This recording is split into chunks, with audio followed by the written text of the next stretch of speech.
Hey everyone, Josh here with Online ADA, and in this video we're covering Article 3.3.2, Labels or Instructions. This is a single level A requirement, and I'll jump into the description.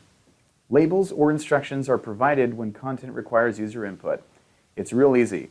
This article overlaps with a few other articles, in fact, such as 1.3.1, Info and Relationships, and 4.1.2, which is making sure that everything is programmatically tied together. But 3.3.2 is actually very specific. It simply says that if there are extra instructions or we have some element on the page that the user can interact with, then we have some sort of label for it, especially when it's referring to inputs. And this is actually most of the time when we're talking about this particular article. If we have a select drop-down box, a checkbox, we have a text area, we have a newsletter sign up.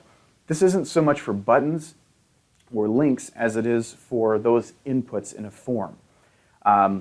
This simply says that we need some sort of visual textual representation of what this input does. And if there are extra information, then we need to explain that as well using these labels or instructions. So essentially what you will most commonly see is in an input field, you'll have, for instance, the input field requires a username, or let's say an email. That's a real easy one. Then right above it, it'll say email in big, bold text, right? That's just a really standard way of providing a label. This doesn't talk about how your markup would look or how you're associating the two. In fact, to meet this criterion, it literally just has to be on the page nearby in proximity. In addition to the label, if we have extra information that we need to relay to the user, like a specific format, for instance, on a form field, then that text is also present somewhere nearby as well, most likely right underneath the label itself.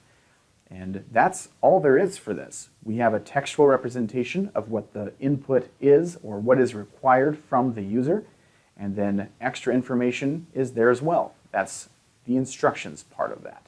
So thank you very much for joining me in this article, and I'll see you in the next.